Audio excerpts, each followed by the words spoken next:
Konsekuensi dari Jesus only ini berbahaya untuk rasional manusia. Tuhan tidak mungkin mati. Tuhan tidak mungkin merendahkan dirinya. Barang siapa yang mengatakan Tuhan mati, maka itulah penghujat yang nyata.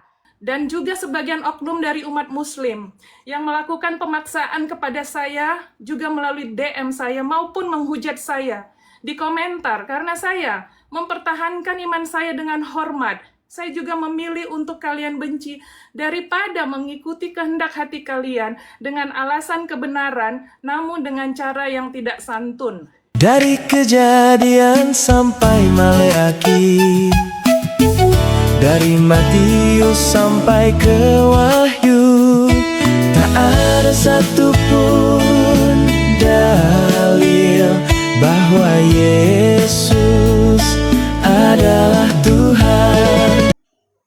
Jadi kira-kira bagaimana nih Bapak Lim?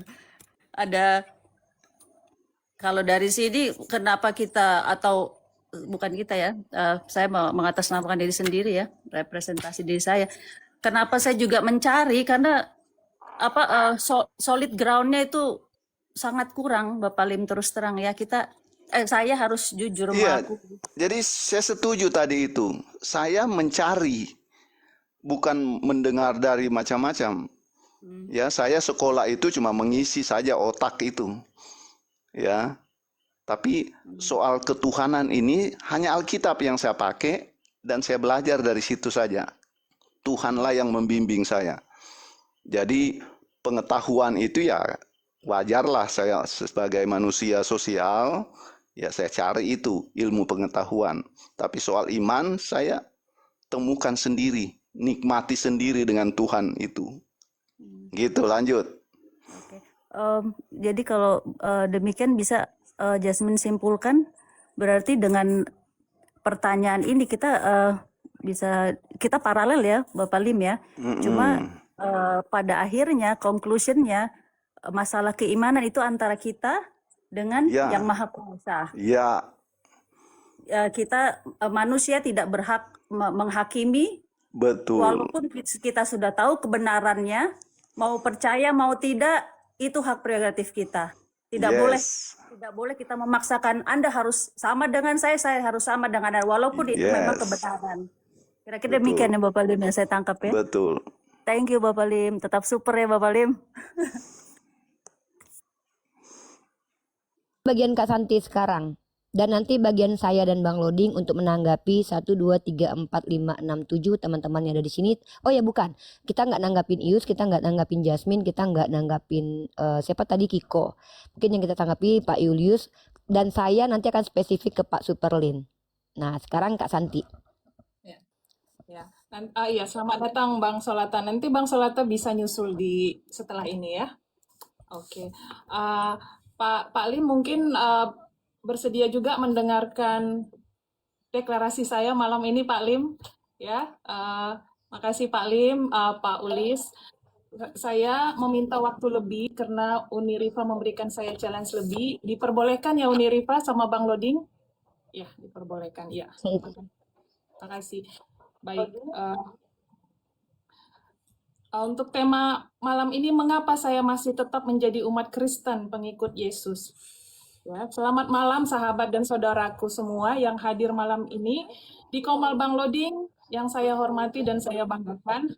Terima kasih buat host Bang Loding dan Uniriva yang telah memberikan saya ruang dan waktu untuk berbicara dari hati saya sebagai tamu Bang Loding yang senang belajar dan berbagi antar lintas agama dengan damai dan santun. Dengan tema kita malam ini, mengapa saya masih tetap menjadi umat Kristen atau pengikut Yesus sampai hari ini.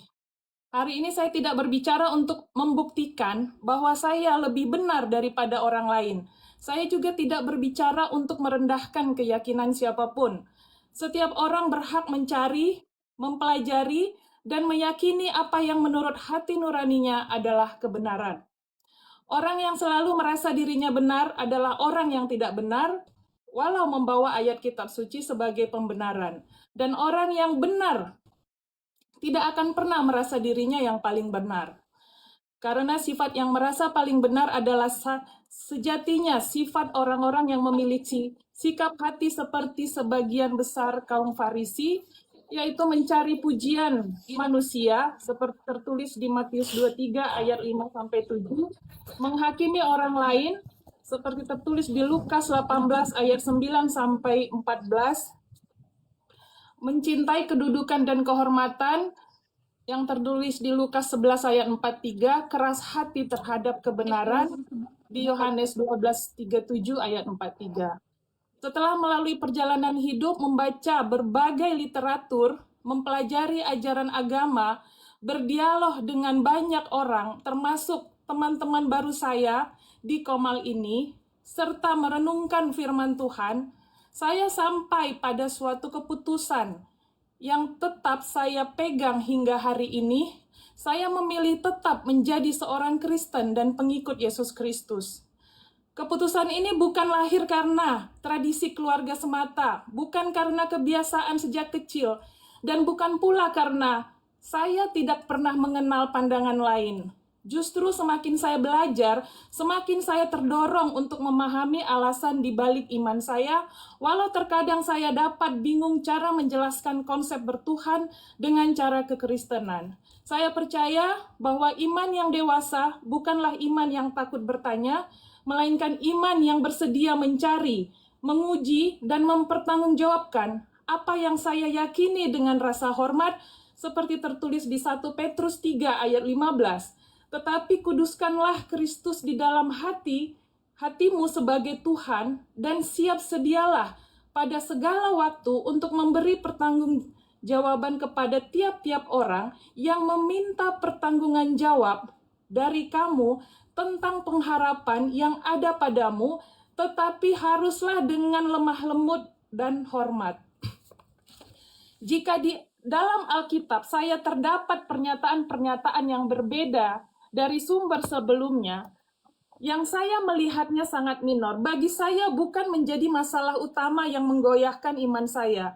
Karena saya percaya selama segala sesuatu keberadaannya masih ada di dunia, tidak ada yang sempurna, seperti tertulis di Roma 3 ayat 23, karena semua orang telah berbuat dosa dan telah kehilangan kemuliaan Allah.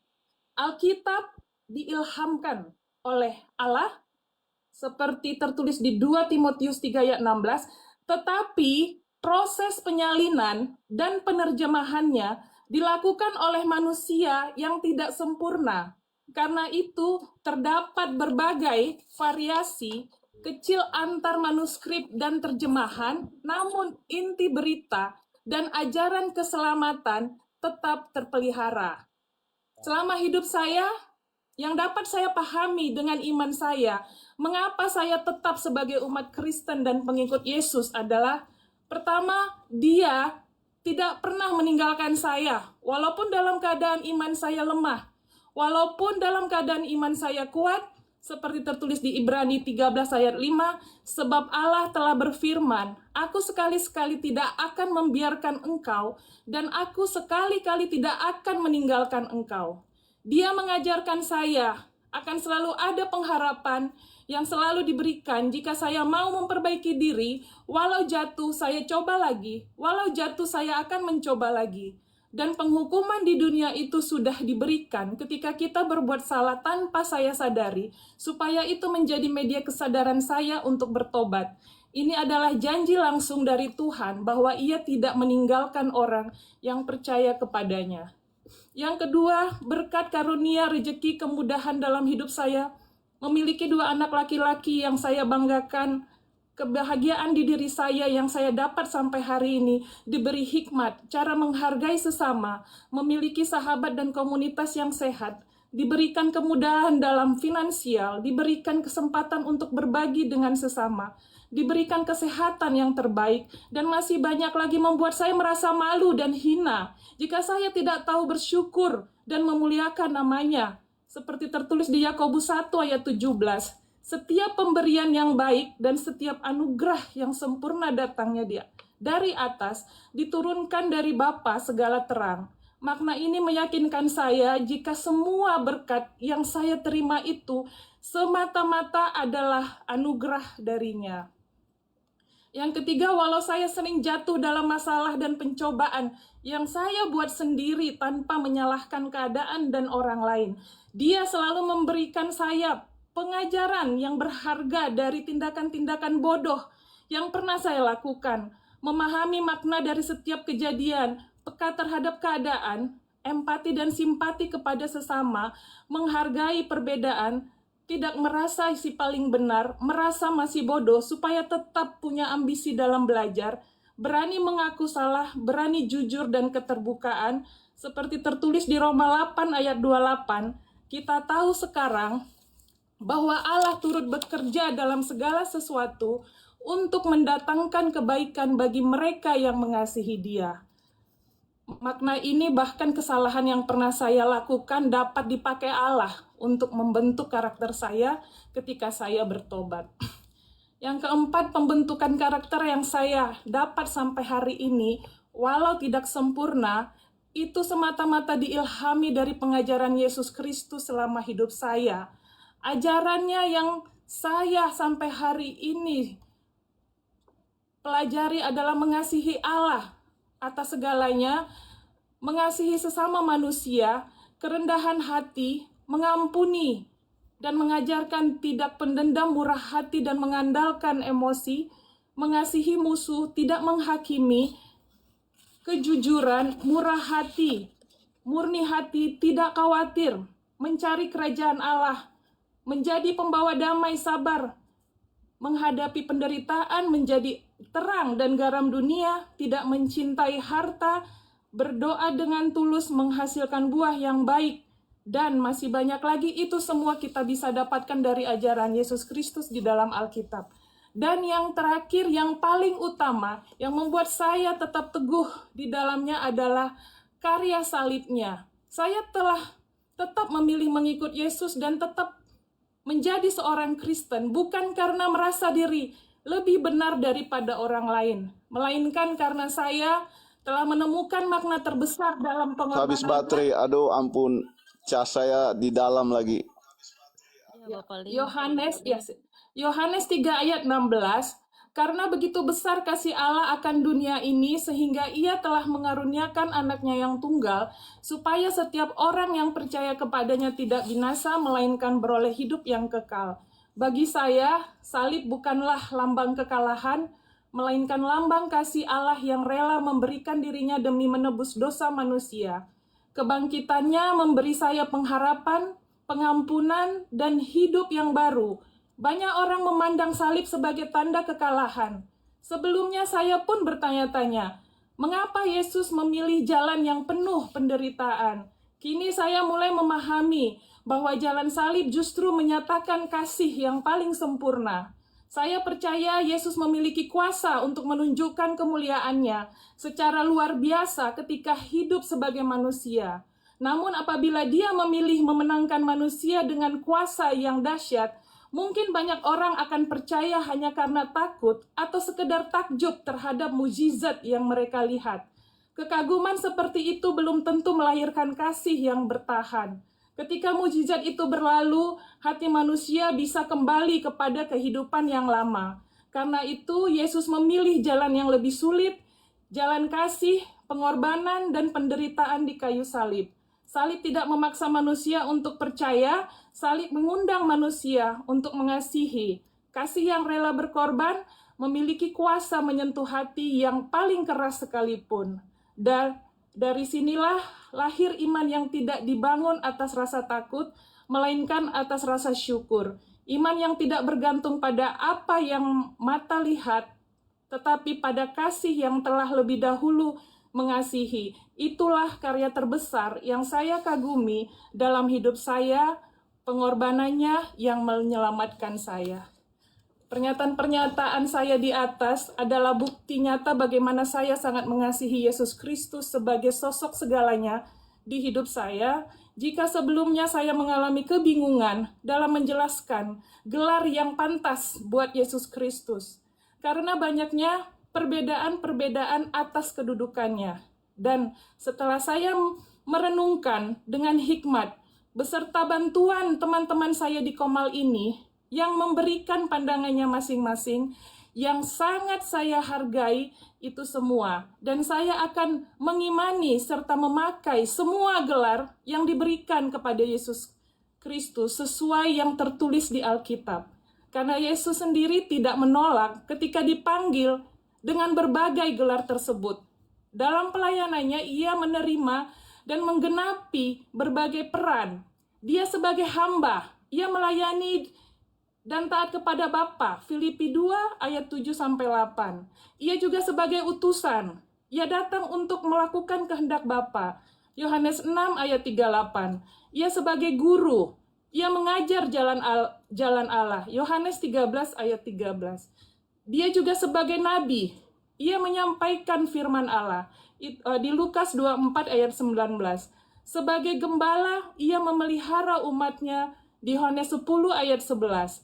Sebagai imam besar, ia menjadi pengantara yang mempersembahkan dirinya sendiri di Ibrani 4 ayat 14-16.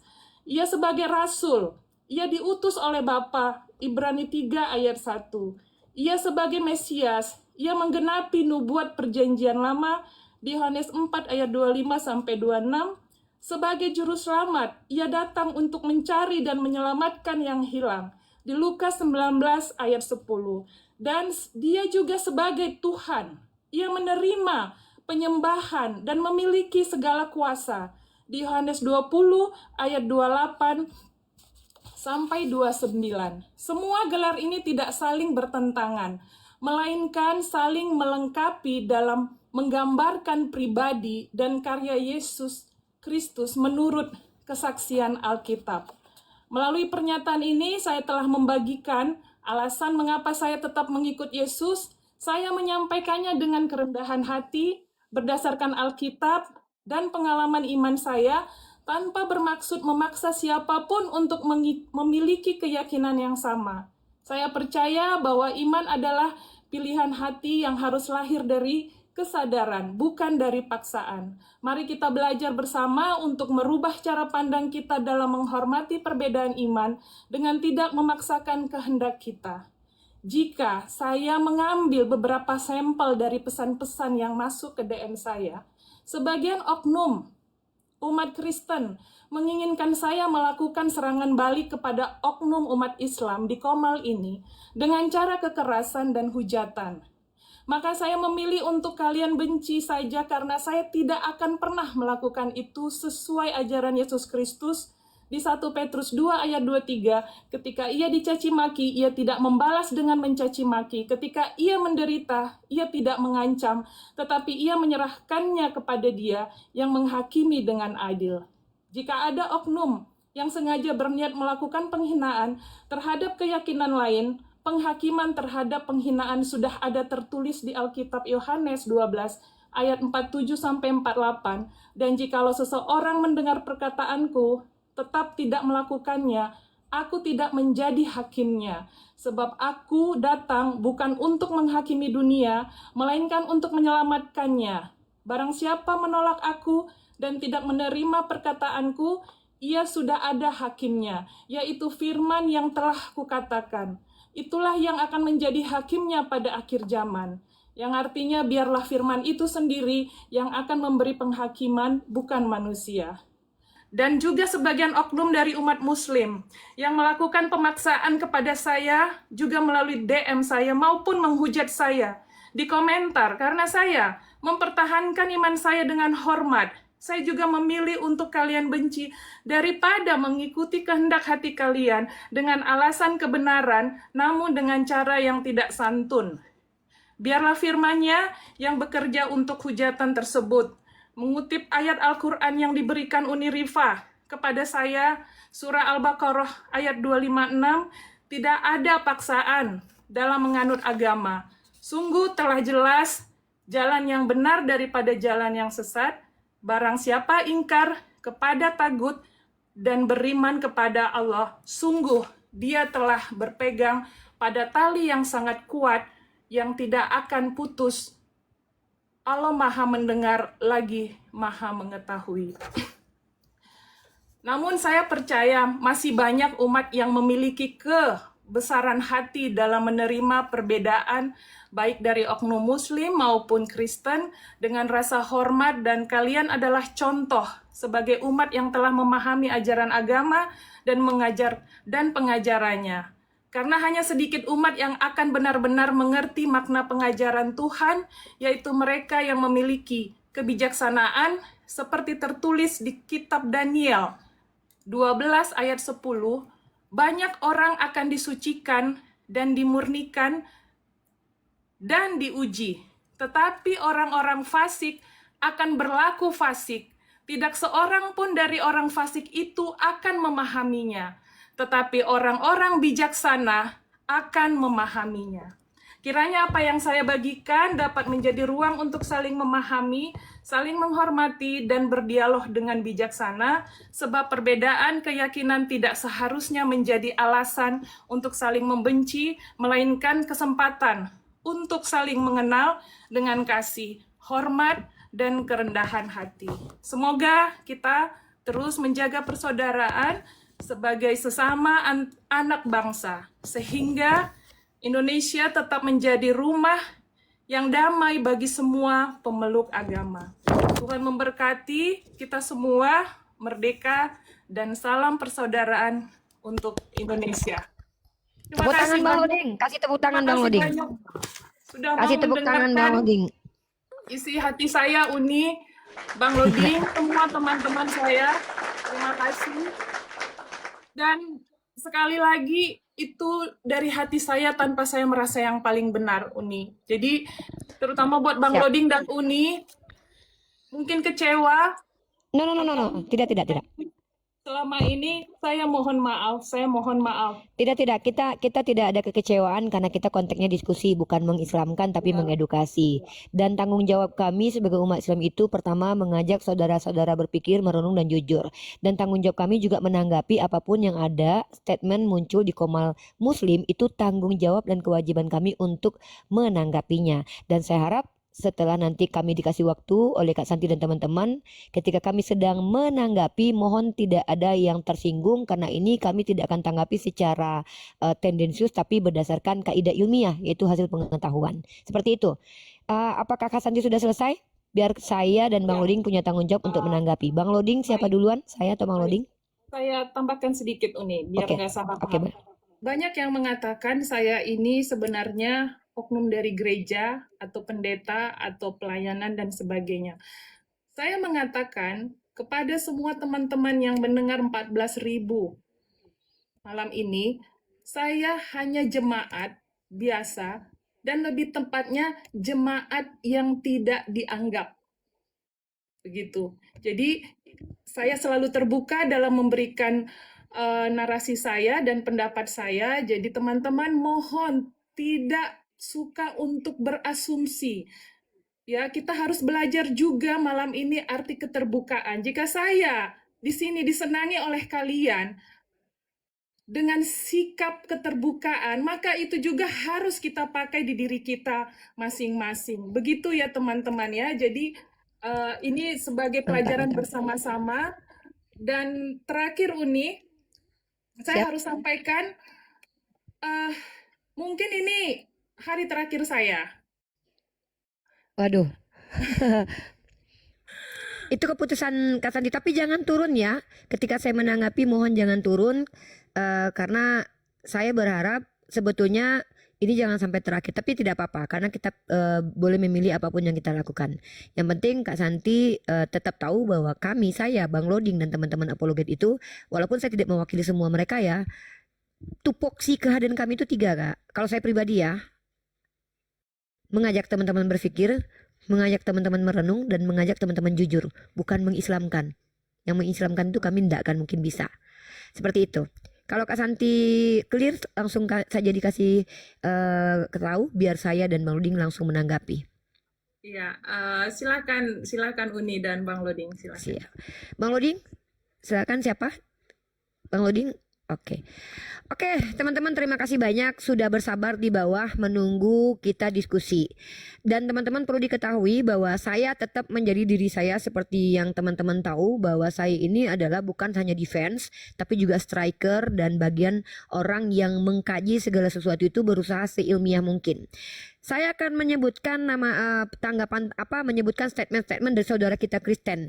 Dan ada beberapa orang yang tidak perlu saya tanggapi seperti Bang Kiko. Kenapa saya tidak tanggapi Bang Kiko? Karena tanggapan Bang Kiko kenapa dia menjadi Kristen itu adalah tanggapan subjektif atau selera yang tidak bisa didiskusikan, tidak bisa ditanggapi secara ilmiah. Karena itu hanya dia sendiri yang menganggap benar, belum tentu orang lain menganggap benar. Alias namanya adalah statement subjektif bukan statement ilmiah. Kemudian Kims menjelaskan tadi Tritunggal bukanlah Triteos. Ini nanti saya bantah karena justru Tritunggal sendiri adalah Triteos yang bisa saya jelaskan singkat tapi nanti. Kemudian kata Kim juga Yesus sendiri mendirikan gereja. Ini nanti saya tanggapi. Kemudian Jack, dia masih Kristen karena menganggap semua agama itu pada dasarnya sama. Ini nanti juga saya tanggapi. Dan tadi sebenarnya saya ingin menanggapi Pendeta Lim lebih dalam, tapi karena dia turun nanti next time mungkin ada waktu saya dengan Pendeta Lim untuk dialog membahas tentang apa yang disampaikan hari ini. Kemudian Kak Santi. Nanti Kak Santi, apa yang Kak Santi sampaikan tadi tidak semua saya tanggapi, hanya 2 saja. Karena itu juga tanggapan statement subjektif tidak bisa dikatakan ilmiah karena itu berdasarkan kesaksian pribadi bukan dari penelitian atau pembelajaran. Jadi saya tidak perlu tanggapi. Nah, saya akan membuat pernyataan-pernyataan teman-teman ya, dan pernyataan-pernyataan ini nanti saya tanggapi dulu teman-teman yang tadi baru saya berikan tanggapan. Yang pertama, saya tanggapi untuk Kim tadi. Kim mengatakan Tritunggal bukan Triteos. Teman-teman, berdasarkan pernyataan dari Tertullianus di abad kedua, Tritunggal itu statementnya adalah uno substansi tres persona. Perhatikan teman-teman, uno substansi tres persona itu sebetulnya adalah Triteos. Karena apa? Persona kalau sudah berbeda, maka kepribadiannya sudah pasti berbeda. Kecuali dia salah satu seperti bayang-bayang. Ya, kalau saya punya bayang-bayang ikut kemana saya, maka bayang-bayang saya tidak bisa dikatakan entitas saya. Ya, berbeda, tapi 2 entitas yang berbeda. Ya, nah masalahnya adalah Yesus punya kehendak sendiri, Bapa punya kehendak sendiri, Roh Kudus juga punya kehendak sendiri, dan kita bisa membuktikan itu dalam banyak ayat di Bible. Maka kita tidak bisa mengatakan bahwa Tritunggal ini bukan Triteos. Saya bisa membuat statement yang sangat menyakiti hati orang-orang Tritunggal, tapi ini fakta yang silakan bantah kalau bisa. Ya, karena saya orangnya sangat tidak mau membaurkan benar dan salah. Wala talbisul haqqo bil batil, jangan mencampurkan yang hak dengan yang batil. Maaf, di sini gelap teman-teman, saya matikan dulu. Nah, artinya saya bisa membuktikan bahwa Tritunggal itu sendiri adalah Triteos. Kenapa? Karena pribadinya saja sudah berbeda. Nah, yang selanjutnya adalah kalau kita lihat Kim mengatakan bahwa Yesus sendiri mendirikan gereja. Mohon maaf, ini adalah statement pribadi yang tak terbukti. Karena setahu saya Yesus tidak mengenal kata gereja. Yesus tidak mengenal kata gereja karena Yesus sendiri adalah orang Ibrani, ya. Dia mengenal sinagog. Jadi Yesus sendiri itu mencontohkan pergi ke sinagog bukan ke gereja. Ini adalah statement yang tidak ilmiah, ya, atau asumsi pribadi, ya, atau asumsi gereja. Barang siapa yang mengatakan bahwa Yesus mendirikan gereja, inilah dusta yang nyata karena Yesus tidak kenal gereja. Karena gereja dari kata igreja bahasa Portugis yang merujuk kepada kumpulan jemaat Kristen yang mengimani ajaran-ajaran Kristen menurut denominasi mereka masing-masing. Sementara kata-kata jemaat itu adalah kumpulan manusia. Ya, kalau kita katakan semua kumpulan manusia adalah gereja, apakah teman-teman Kristen berani mengatakan bahwa orang kumpul nonton konser bisa dikatakan gereja? Itu tidak mungkin ya, karena maknanya harus esensial. Kecuali tidak ada makna esensial. Yang selanjutnya kita sampaikan lagi Pendeta Lim. Ya, Pendeta Lim mengatakan bahwa konsep ketuhanan di dalam Ulangan pasal 6 ayat 4 itu Tuhan itu esa. Ini saya sepakat. Tuhan itu memang esa. Tapi masalahnya adalah Pendeta Lim ini menganut aliran oneness atau Jesus only. Karena dia mengatakan bahwa Bapa itu adalah Yesus, Yesus adalah Bapa. Konsekuensi dari Jesus only ini berbahaya untuk rasional manusia. Di mana percaya bahwa pencipta alam semesta, bayangkan, pencipta planet Pluto, pencipta planet Mars, pencipta seluruh alam semesta itu dilahirkan oleh rahim Maria. Maaf, ini mengganggu naluri manusia yang normal sehat seperti Pak Ulis tadi terganggu dengan hal ini. Begitu juga ketika orang Kristen mengatakan bahwa Yesus adalah Bapa. Apakah kalian menerima secara naluri dan nalar bahwa Bapa pencipta alam semesta yang dikatakan Yesus dalam 1 Timotius pasal 6 ayat 16 tidak bisa dilihat dan terhampiri itu mati di tiang salib? maka orang-orang oneness itu dihancurkan oleh nalar manusia normal, ya, seperti aliran-aliran Mikana yang mengatakan Bapa yang mati. Maka ini kekejian terhadap Tuhan, fitnah terhadap Tuhan, mengatakan bahwa Tuhan itu bisa mati. Nauzubillah summa nauzubillah. Baik, jadi konsep pendetalim itu bahkan jangankan di Islam, di Kristen saja dianggap bidat karena muncul dari ajaran Sabellius. Dan selanjutnya, saya membuat pernyataan sekarang. Teman-teman perhatikan, kenapa Kak Santi ini spesial buat Kak Santi, spesial buat Kim, spesial buat Ius. Perhatikan saudaraku, saya tidak bernarasi dari tendensi sendiri, tendensius atau dari pribadi, tapi hasil penelitian dan pembelajaran selama 8 tahun. Tahukah Anda bertiga, kenapa setiap Kristen berbeda tentang denominasi? Dan saya bantah bahwa Islam pernah bertengkar perkara tentang Tuhan. Mohon maaf, Islam tidak pernah bertengkar tentang siapa Allah. Islam tidak pernah bertengkar tentang siapa Nabi kami. Islam tidak pernah bertengkar tentang konsep keselamatan. Pertengkaran Islam murni pure karena politik dan hasut, adu domba orang-orang yang taklid buta kepada satu orang yang tidak mau mengikuti orang lain. Ini Islam. Saya bisa buktikan itu. Jadi tidak ada ceritanya yang mengatakan tidak pernah akan ditemukan literasi Islam bertengkar hanya karena memahami siapa Tuhan. Karena Quran Al-Huda menjelaskan siapa Allah dengan eksplisit tanpa tapi. Sangat mudah dipahami, bahkan mohon maaf, tanpa IQ Anda 185. Andai IQ Anda, maaf, saudara kita Down syndrome pun tahu yang namanya satu adalah satu bukan tiga, satu bukan dua. Jadi konsep Islam itu, tauhid monoteis murni itu, kul huwallahu ahad, tanpa Anda sekolah tinggi pun bisa dipahami. Bagaimana mungkin kita bisa bertengkar tentang konsep ini? Tapi kenapa Jasmine, Ius, perhatikan baik-baik, Kak Santi, kenapa Kristen banyak denom? Mohon maaf, kalian tidak bisa salahkan Kristen Tritunggal, karena memang terjemahan untuk Yesus juga adalah Tuhan, karena memang terjemahan untuk Bapa juga adalah Tuhan, karena memang Kristen mengajarkan bahwa Roh Kudus adalah Tuhan. Jadi mereka punya dalil, kita nggak bisa salahkan mereka. Tritunggal gak bisa disalahkan karena memang mereka punya dalil dalam kitab mereka menurut mereka. Kita juga tidak bisa salahkan oneness. Kenapa? Justru Yohanes pasal 1 ayat 1 membela oneness dengan mengatakan pada mulanya firman, firman bersama Allah. Firman adalah Allah, artinya Yesus adalah Allah. Maka kalau kita menggunakan ayat ini secara harfiah dimaknai, maka oneness itu benar. Lalu, kenapa mereka berbeda denom? Ini bukan kesalahan mereka utuh, tetapi pada dasarnya, mohon maaf Kak Santi dengan segala hormat tanpa merendahkan agama Kak Santi dan kitab Kak Santi, fakta nyata yang membuat kalian bertengkar sebenarnya adalah karena memang di Bible ada banyak kontradiksi tentang siapa Tuhan, bagaimana Tuhan.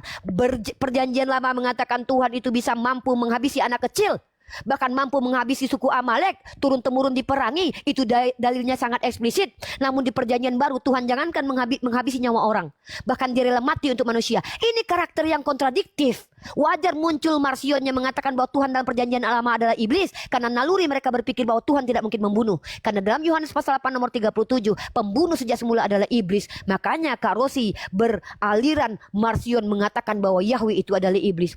Jadi mereka semua punya dalil. Lalu siapa yang mau disalahkan sekarang? Maka Quran mengatakan yang salah sebenarnya adalah a'udzubillahi minasyaitonirrajim, bismillahirrahmanirrahim, fawailul lillazina yaktubuna alkitaba biaidihim summa yaquluna hadza min indillah.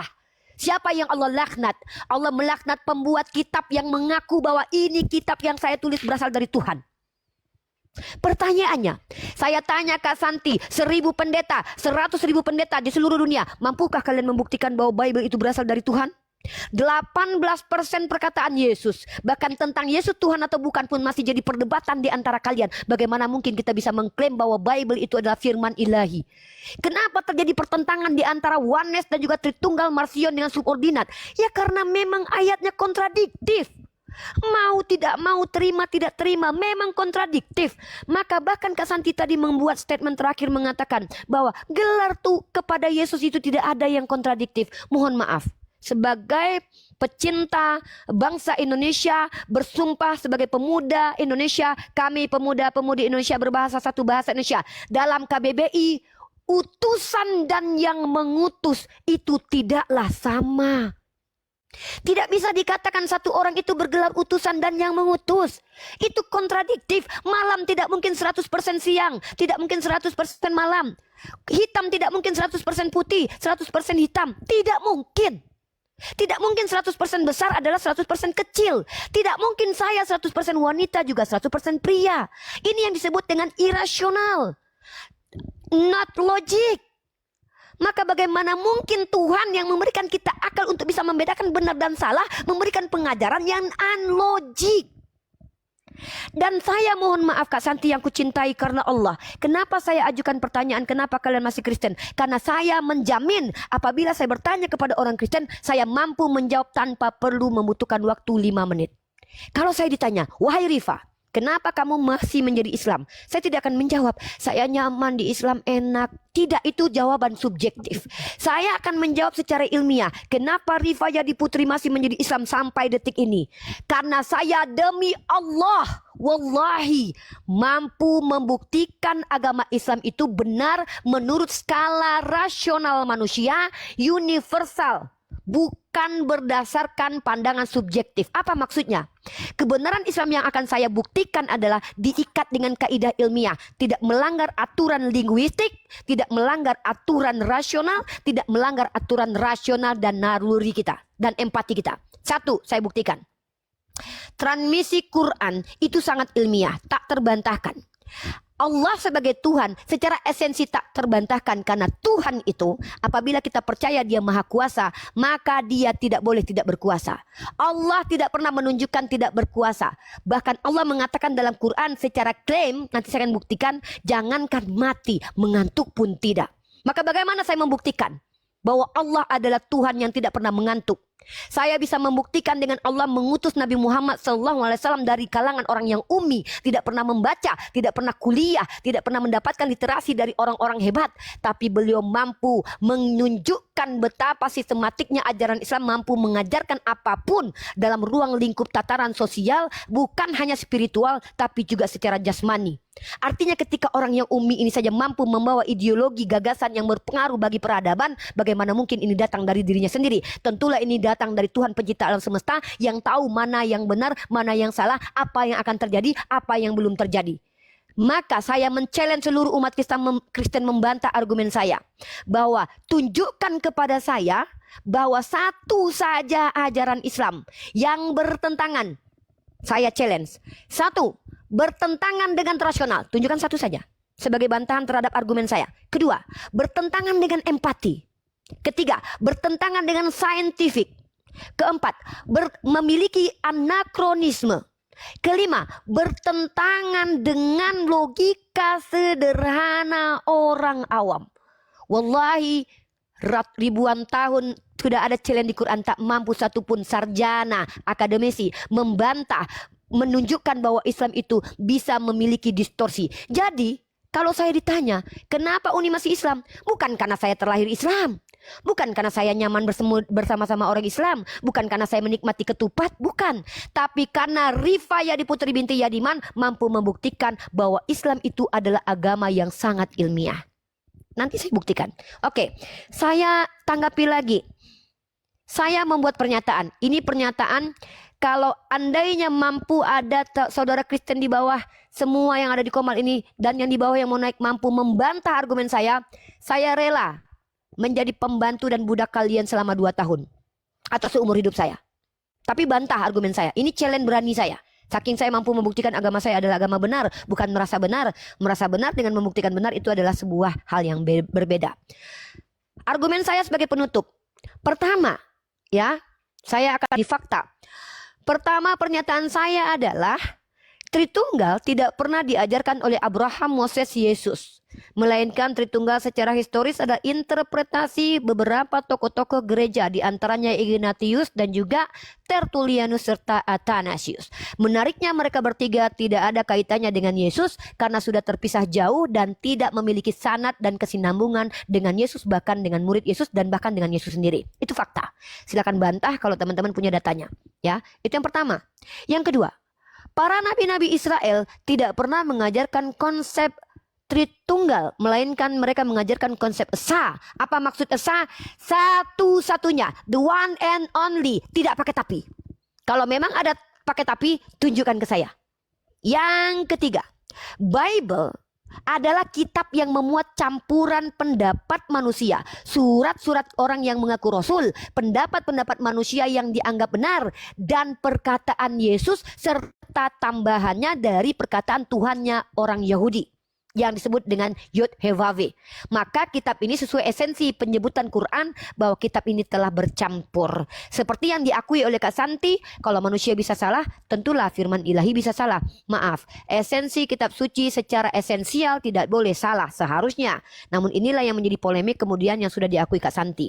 Bagaimana mungkin kita meminum kopi kalau kita tahu ada campuran racun setitik di dalamnya, bagaimana mungkin kita masih meminum kopi tersebut? Ya, tentu kita tidak akan mau, kalau kita punya rasional tidak akan mau meminum kopi tersebut. Kemudian, pernyataan selanjutnya, kesalahpahaman terjadi karena banyaknya terjemahan dan diksi dari teks Bible yang asli yang menerjemahkan yang tidak sesuai dengan esensi. Salah satu yang menjadi asbab banyak pertentangan di agama Kristen adalah terjemahan tentang Kyrios. Kata Kyrios dimaknai sebagai Tuhan. Kata Kyrios dimaknai sebagai Tuhan. Kata Kyrios dimaknai sebagai pemilik. Maka gara-gara terjemahan ini tidak diterjemahkan sesuai esensinya, timbullah perdebatan di kalangan Kristen. Ini yang sangat ironis sekali. Padahal ini harusnya diterjemahkan secara esensi karena ini menyangkut tentang siapa Yesus. Lanjut. Mungkin itu adalah tanggapan saya dan ini penutup buat teman-teman semua. Penutup, Tritunggal dan Oneness menurut Bible tidak bisa disalahkan karena semua ada dalil masing-masing. Maka masalah ini sebenarnya berasal dari sumber keimanan yang memang memuat banyak kontradiksi. Baik secara teks dan teks, teks versus teks, doktrin versus teks, esensi versus dogma. Saya berikan contoh ketiganya. Teks versus teks. Ya, kalau kita lihat apa kata penulis kitab Ibrani pasal 9 nomor 22? Tanpa penumpahan darah tidak ada pengampunan. Bertentangan dengan pernyataan Yesus Lukas pasal 4 nomor 47. Dosanya yang banyak ini telah diampuni karena dia banyak berbuat kasih. Tidak ada ya darah tertumpah waktu itu. Ini kontradiktif. Itu teks dengan teks. Sekarang esensi dengan esensi. Tuhan dalam perjanjian lama digambarkan sebagai Tuhan yang gampang membun-bun. Teman-teman perhatikan. Teman-teman tahu kisah Uza. Uza adalah seorang pria yang soleh, yang bahkan mengiringi waktu Daud di dalam kitab Samuel itu sedang mengantar tabut Tuhan. Waktu lembu tergelincir, Uza menyentuh tabut Tuhan. Teman-teman tahu apa yang terjadi? Tahukah kalian yang terjadi apa?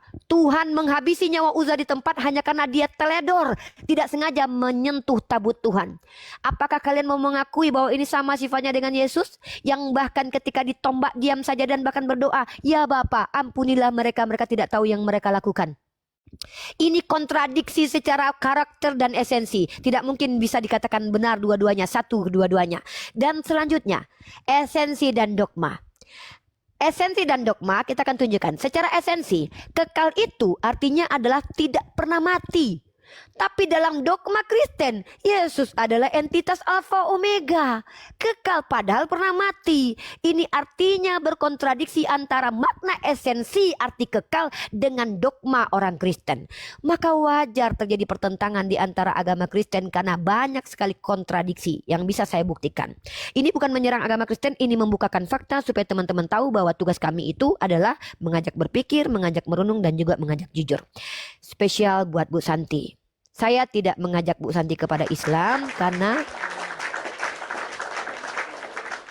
saya berpatokan kepada Quran surah Al-Baqarah ayat ke-6. Bismillahirrahmanirrahim. Innal ladzina kafaru sawa'un 'alaihim a anzartahum am lam tunzirhum la yu'minun. Khatamallahu ala qulubihim. Artinya, sesungguhnya bagi mereka yang kafaro, kafir. Kafir dari kata kafaro menutup diri, menolak ajaran Islam. Walaupun kami kasih petunjuk atau tidak, mereka tidak akan beriman. Karena Allah hanya akan mengubah satu kaum kalau mereka menginginkan untuk diubah. Karena Islam pada prinsipnya adalah kau dapat apa yang kau cari, kau terima apa yang kau upayakan. Kalau kau menolak, maka Allah pun membantu penolakanmu dengan apa? Kau dibiarkan. Inilah konsep Islam. Tidak ada paksaan dalam beragama. Saya tidak punya motivasi mengislamkan Kak Santi. Saya hanya punya motivasi untuk mengajak Kak Santi berpikir, merenung dan jujur. Jadi Kak Santi jangan berkecil hati. Tapi Kak Santi, saya akan mengikat diskusi kita ya, bahwa saya terbiasa diskusi akademik. Menggunakan metodologis bukan menggunakan perasaan, ya. Dan satu lagi ya, apapun yang Kak Santi rasakan di Komal ini itu adalah hak prerogatif Kak Santi. Pilihan Kak Santi adalah hak prerogatif. Tapi Kak Santi harus ingat, tidak semua peperangan itu buruk. Tidak semua perdebatan itu buruk. Kita lihat konteks. Seandainya tanpa peperangan, Kak Santi, saya dan teman-teman semua tidak bisa bermain TikTok dengan mengatakan merdeka. Kenapa? Karena merdeka itu bisa direnggut karena adanya pertumpahan darah pahlawan nasional kita dengan mereka melawan peperangan. Seperti itu juga dengan perdebatan. Tidak semua perdebatan itu buruk. Karena yang namanya perdebatan itu sesuatu yang tidak akan dihindari oleh umat Islam ketika memang itu harus dihadapi. Sama seperti musuh, kami tak cari musuh, tapi musuh datang kami pantang untuk lari. Maksudnya adalah kalian bukan musuh kami, tapi kalau kalian memusuhi kami tidak akan lari. Jadi perdebatan ini tidak akan pernah bisa dihentikan sampai kapanpun karena memang kita sudah punya teknologi yang setiap manusia bebas untuk menyampaikan opini yang dilindungi oleh Undang-Undang Pasal 28E butir ketiga. Setiap orang bebas menganut agama masing-masing dan bebas beropini dan bebas bermusyawarah, berkumpul untuk menyampaikan pendapatnya masing-masing. Dan ini hak yang kita ambil. Saya, Bang Loding dan seluruh apologet Islam mengambil hak kami berdialektika. Dan kami diperintahkan dalam Quran surah Al-Baqarah Quran surah An-Nahl ayat 125. Bismillahirrahmanirrahim. Ud'u ila sabil rabbika bil hikmah wal mau'izatil hasanah wajadilhum billati iya ahsan. Artinya apa? Artinya adalah kami diperintahkan berdakwah dengan cara yang terbaik, berhikmah, menyampaikan hikmah-hikmah dengan kaidah ilmu. Lalu kemudian kami diperintahkan untuk apabila kami mengajarkan, ajarkan pengajaran yang baik. Dan apabila kami berdebat dengan cara baik, maka kami memberikan pengajaran kepada saudaraku. Tuhan tidak mungkin mati. Tuhan tidak mungkin merendahkan dirinya. Barang siapa yang mengatakan Tuhan mati, maka itulah penghujat yang nyata, sadar atau tidak sadar. Dan tidaklah sama antara hitam dan putih, tidaklah sama antara siang dan malam. Orang yang berpikir mampu membedakan benar dan salah. Maka konklusi saya adalah silakan pilih agama masing-masing, tapi diskusi tetap jalan, kami tetap mengedukasi. Selesai, terima kasih, dilanjut Bang Loding. Thank you. Oke, luar biasa ya. Pemaparan Uni tadi mungkin cukup sudah jelas, saya hanya menambah sedikit ya. Jadi yang pertama, kita diskusi selama ini sampai sudah mau 1 bulan ini, dan tema kita terakhir ini, kenapa Bu Santi masih Kristen? Bukan Bu Santi akan masuk Islam. Jadi ketika Bu Santi memberikan satu statement, saya tetap masih Kristen, ya itu memang pilihan Bu Santi. Dari dulu Bu Santi tetap Kristen, karena temanya ini kan kenapa Bu Santi masih Kristen, begitu. Bukan berarti Bu Santi harus masuk Islam, tidak. Karena kami orang Islam itu tugas kami hanya menyampaikan kebenaran, bukan memberikan hidayah. Kalau mungkin bisa memberikan hidayah sebelum Bu Santi saya berikan hidayah, mungkin cuma Bang Kiko yang saya pertama kasih hidayah, begitu. Karena dia yang paling dekat dengan saya. Jadi tidak ada itu bilang kami ini mau mengislamkan, tidak. Mayyadihillahu falamudillalah wa mayyudlil falahadiyalah. Jika Allah sudah memberikan petunjuk kepada seorang hamba, maka seluruh dunia mau menyesatkan pun tidak akan bisa. Tetapi jikalau Allah sudah sesatkan seorang hamba, seluruh dunia pun mau menunjukkan siratal mustaqim tidak akan bisa. Jadi kita berdiskusi ini bukan agar saya dengan Uni kalah masuk Kristen atau Bu Santi kalah masuk Islam. Tidak. Di sini kita sama-sama mengeluarkan argumentasi kita. Nah, apa yang Bu Santi paparkan tadi itu kami tidak menolak. Yang Bu Santi mengatakan Yohanes 3:16, karena begitu besar kasih Allah akan dunia ini sehingga ia mengaruniakan anaknya yang tunggal, agar setiap orang yang percaya kepadanya beroleh hidup yang kekal. Tidak akan sempurna iman seorang Islam apabila tidak percaya sosok yang diutus di tengah-tengah Bani Israel dan memberitakan Injil. Jadi kami percaya. Namun di sini ada tanda kutip, percaya sebagai apa? Oh, percaya sebagai Tuhan. Mana dalilnya? Ini kan ranah diskusi. Begitu. Oh, kalau Uni Rifa dan Loding percaya sebagai apa? Sebagai utusan Tuhan. Dalilnya mana? Yohanes 17:3, Yohanes 17:8, Yohanes 5:37, Yohanes 11:42.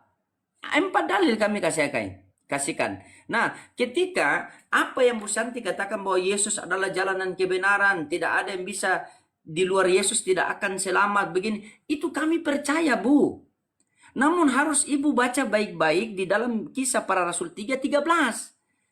Seperti yang dijanjikan oleh Tuhan, seorang juru selamat hanya diutus bagi Bani Israel. Nah, di sini ada Bani Batak, ada Bani Papua, ada Bani Medan, coba, ada Bani Ambon. Hanya untuk Bani Israel. Nah, ini hanya untuk Bani Israel. Oh, tapi kami ini dicengkokkan. Coba kalau bilang dicengkokkan, Wahyu 9 nomor 3, Wahyu 3 nomor 9 sudah menyinggung. Kalau ada satu kelompok jemaah yang mengaku dari Yahudi ternyata bukan, maka itu jemaah iblis. Buka Bibel Anda sendiri. Kita mau bikin bagaimana coba? Ini fakta yang real di lapangan, kita mau bikin bagaimana? Jangan sampai satu ketika kan kalian terlalu berlebihan. Tuhan, kami berdiskusi dengan Lodin dan Unirifa memakai namamu. Tuhan, kami bernubuat demi namamu. Apa kata Yesus? Nyala kau dari hadapanku, sang pembuat kejahatan. Kita saya lagi santai-santai di surga begini. Lihat Bapak Ulis, Bang Jack, Jasmine, Ius, Ferry, sama Bu Santi lewat pakai cover seperti orang tereliminasi dari apa? Apa itu? Kompetisi Indosiar. Gimana? Diusir oleh Tuhan. Karena Tuhan, kami bernubuat demi namamu, mengusir setan demi namamu, mengadakan mujizat demi namamu. Maka apa kata Yesus? Nyala kau dari hadapanku, sang pembuat kejahatan. Pertanyaannya, antara Islam, Kristen, Hindu, Buddha, siapa yang memanggil Yesus Tuhan? Kalau kita tanya kepada pendeta, pasti putar-putar dari Matius sampai cap tikus ini. Pasti putar. Jadi begini. Nah, kita balik tanya kepada Yesus. Yesus, kenapa kamu tidak mau dipanggil Tuhan? Apa kata Yesus? Aku tidak dapat berbuat apa-apa dari diriku sendiri, melainkan daripada Dia yang mengutus aku. Yesus, terus siapa yang Tuhan sebenarnya? Apa kata Yesus?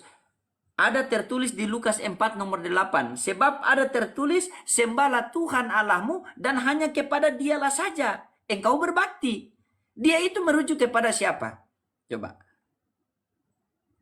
sekarang ini saya tanya Bu Santi ya, dari hati ke hati, dari Bu Santi ini dari hati ke hati Bu Santi. Simpel saja, langsung tanya dulu baru saya lanjut narasinya. Apakah Bu Santi menyembah Yesus? Ya. Oke. Saya minta tolong Bu Santi baca Markus 5 nomor 6. Ya. Markus 5 nomor 6. Coba Bu Santi baca. Markus 5 ayat 6, ketika ia melihat Yesus dari jauh, berlarilah ia mendapatkannya, lalu menyembahnya. Itu siapa yang menyembah Yesus di situ?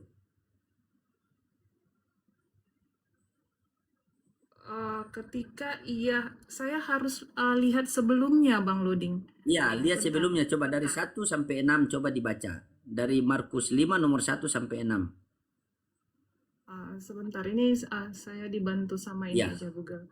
Ayat ini menceritakan seorang yang kerasukan banyak roh jahat di daerah Gerasa atau Gadara. Menurut beberapa naskah, orang itu tinggal di pekuburan, tidak dapat diikat dengan rantai karena kekuatan yang luar biasa.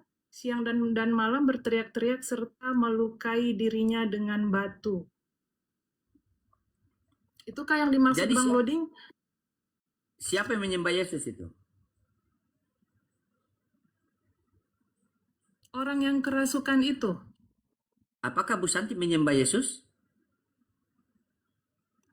Iya Bang Loding. Sama tidak? Konsekuensi yang harus ibu terima. Karena ibu menyembah Yesus. Nah sekarang yang anehnya ini Bu, yang anehnya ini, kenapa ibu mengikuti orang yang kerasukan menyembah kepada Yesus, tetapi ibu tidak mengikuti perkataan Yesus dalam Lukas 4 nomor 8. Yesus mengatakan, sebab ada tertulis, engkau harus menyembah Tuhan Allahmu dan hanya kepadanya lah saja engkau berbakti. Tetapi kenapa Bu Santi mengikuti orang kerasukan menyembah Yesus? Coba. Kenapa Yesus tidak bisa disembah? Wong Yesus punya sesembahan. Coba. Pada waktu itu berkatalah Yesus, aku bersyukur kepadamu Bapa Tuhan langit dan bumi. Makanya saya selalu kasih sampaikan, kalau di dalam Bible sudah mengatakan bahwa ini adalah pulpen, datang seorang pendeta menjelaskan bahwa ini adalah rokok, berarti itu pendeta itu biasa miring ke kiri. Itu. Ya. Pantas nanti kalau nanti ya sedikit lagi Bu Santi, sedikit lagi. Nah, tadi Bu Santi mengatakan bahwa saya catat Bu Santi, saya catat dari tadi. Salib adalah tanda lambang kemenangan. Bu Santi, Ibu Santi membawa narasi bahwa salib adalah tanda kemenangan, tetapi Bible sendiri mengatakan bahwa salib adalah kutuk. Kristus telah menembus kita dari kutuk hukum Taurat dengan jalan menjadi kutuk. Sebab terkutuklah orang yang tergantung di kayu salib. Coba. Jadi setiap orang yang tergantung di kayu salib pasti kutuk. Berarti salib itu lambang kutuk. Siapa yang mengutuk? Bapa yang mengutuk. Coba kita bayangkan secara logika. Untung Yesus mati di kayu salib. Coba kalau Yesus mati di kursi roda. Mungkin di gereja banyak kursi roda itu. Pasti banyak kursi roda. Digantungnya sulit Bang Roding. Iya sulit. Apalagi saya berpikir bagaimana kalau ini kita berpikir, karena saya kalau agama saya berpikir kritis. Bagaimana hari itu kalau Yesus mati dalam keadaan strum? Mungkin Kristen sekarang setiap hari Minggu beribadah di PLN di bawah itu. Coba. Kita semua memuliakan Yesus. Kita semua, Yesus ini patut dimuliakan, patut dipuja, patut dipuji. Ada sekelompok orang mengatakan bahwa dia ini harus dimuliakan, tetapi percaya bahwa dia terkutuk di kayu salib. Coba. Yang mengutuk dia siapa? Ulangan 21 nomor 22 sampai 23. Apabila orang berbuat dosa dengan sepadan hukuman mati, maka jangan kau gantungkan mayatnya semalam-malaman, karena Elohim, karena Bapa telah mengutuk orang yang digantung di kayu salib. Berarti risiko yang Anda terima Bapa mengutuk anak.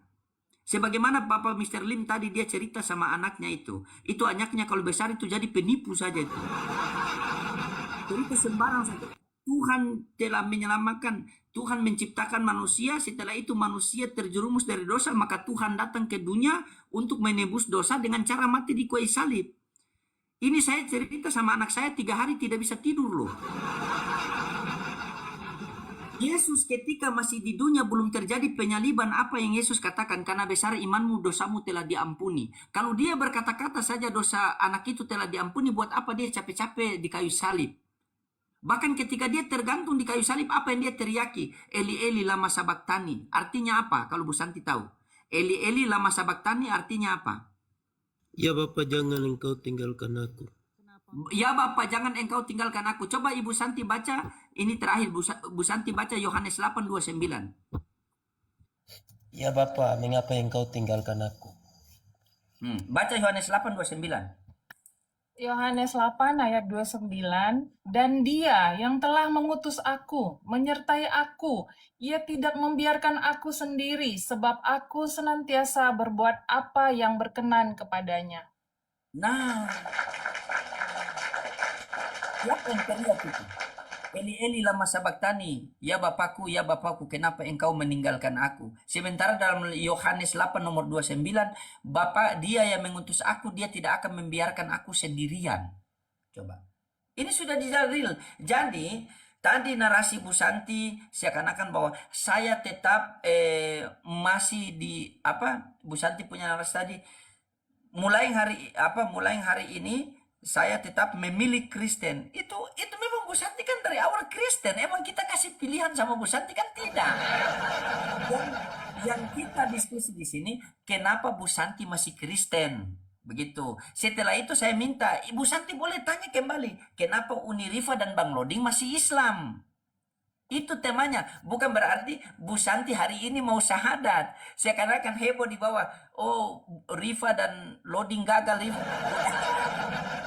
Tidak gagal. Kalau seandainya saya dengan Unirifa sang pemberi hidayah, mungkin saya sudah berikan hidayah kepada orang-orang yang terdekat. Tetangga saya itu paling banyak itu. Kristen itu lagi. Saya berikan hidayah kepada mereka. Cuma kita kembali. Wadzakir fa inna anta muzakir. Tugas kalian hanya memberikan peringatan. Bukan memberikan hidayah. Begitu. Jadi ketika di komal saya, ketika saya sampaikan kebesaran Allah kepada seseorang, Selagi dia tidak menghujat, saya pertahankan. Kalau dia ngeyel, ya wajar kan. Dia mempertahankan keimanannya. Setiap orang berhak mempertahankan keimanannya, entah berlandaskan data, berlandaskan asumsi, itu hak mereka masing-masing. Kalau saya pribadi, bagaimana agar supaya kebesaran Allah ini tersiarkan? Ingat nak, ketika Pak Budi Asali mengundang saya untuk diskusi offline itu di gerejanya, dan itu saya iakan. Banyak netizen mengatakan jangan di gerejanya, takut begini, takut begini. Dalam hati saya, yang penting kebesaran Allah disiarkan di dalam gereja. Dan alhamdulillah dengan izin Allah, dengan dukungan netizen, maka itu terselesaikan. Setelah itu, dulu saya ikut jamaah tabligh itu biasa dari rumah ke rumah, dari rumah ke rumah. Sekarang saya dari rumah Oten ke rumah Oten. Kemarin saya silaturahmi kepada ayah dan ibunya Bunda Natali, seorang Kristen yang mereka takut menyampaikan kebesaran Allah. Duduk saya di situ, dalam keadaan live saya sampaikan, bahkan saya buka Bibel, saya bacakan. Kalau seandainya saya ini pemberi hidayah, mungkin saya sudah berikan hidayah kepada mereka. Mungkin saya sudah berikan hidayah kepada Pak Budi Asali. Tetapi kita ini hanya menyampaikan, tugas kita menyampaikan agama kepada telinga orang, tugas Allah menyampaikan agama kepada hati orang. Jadi Bu Santi, tersilakan Bu Santi tetap masih di Kristen, itu hak pribadi Bu Santi. Sebagaimana Unirifa mengatakan tadi, khatamallahu ala qulubihim wa ala sam'ihim wa ala absarihim. Allah telah mengunci hati mereka dan mereka tidak mau mendengar lagi kebesaran Allah. Tetapi di ayat lain Allah mengatakan innallaha la yughayyiru ma biqaumin hatta yughayyiru ma bi anfusihim. Allah tidak akan merubah satu hambanya apabila hambanya tidak mau merubah dirinya sendiri. Makanya dari kemarin diskusi kita itu hanya berpikir, Kristen pasti meyakini bahwa Tuhan mereka yang benar. Islam pasti mengklaim bahwa Tuhan Islam yang benar. Masing-masing mengklaim Tuhan yang benar. Nah, senjata yang paling tinggi di dalam diri kita manusia itu adalah akal. Begitu. Berakal tidak. 100% Tuhan, 100% manusia. Berarti butuh 200% Tuhan. Makanya saya selalu menganalogi ini Tuhan atau power bank ini. Nah, saya selalu menganalogi begitu. Karena begini Bu Santi ya, ini simpel ya. Bukan hujatan, bukan apa, tapi kalian dengar baik-baik. Ada 50% laki-laki, 50% perempuan disatukan jadi boti. 50% perempuan, 50% laki-laki disatukan jadi bencong. Ini 100% Tuhan, 100% manusia disatukan jadi apa tuh barang? Tuhan kemanusia-manusiaan. Coba. Itu jadi apa itu coba? Di mana akal kita berpikir? Tidak ada. Hari ini telah lahir bagimu juru selamat Kristus. Apa itu Kristus? Orang yang diurapi Tuhan. Berarti hari ini telah lahir bagimu orang yang diurapi Tuhan di kota Daud. Begitu. Makanya saya selalu sampaikan kepada Bu Santi kemarin. Kalau kami di Islam, ketika firman Allah nuzul menjadi Al-Quran, kami tidak pernah menuhankan Al-Quran. Itu kami tahu itu firman Tuhan. Melainkan kami jadikan Al-Quran itu sebagai pedoman hidup untuk menyembah kepada Tuhan. Seharusnya kalau kalian betul-betul di dalam kekristenan, ketika firman Bapa nuzul menjadi manusia, bukan kalian tuhankan manusia itu, melainkan kalian jadikan manusia itu sebagai pedoman hidup untuk menyembah kepada Allah Bapa. Karena ingat, ketika terdengar suara dari langit, inilah anakku yang aku kasihi, kepadanya aku berkenan, dan dengarkanlah dia. Bukan kalian tuhankan dia, bukan kalian selipkan dia. Saya tanya sama Pak Budi Asali, apa arti Kristen? Kristen adalah pengikut Kristus. Apa yang kalian ikuti dari Kristus? Pengajarannya. Carikan saya satu saja. Carikan saya satu saja pengajaran Yesus kepada murid-muridnya bertuhan kepada dirinya. Kalau ada, besok saya nikah lagi.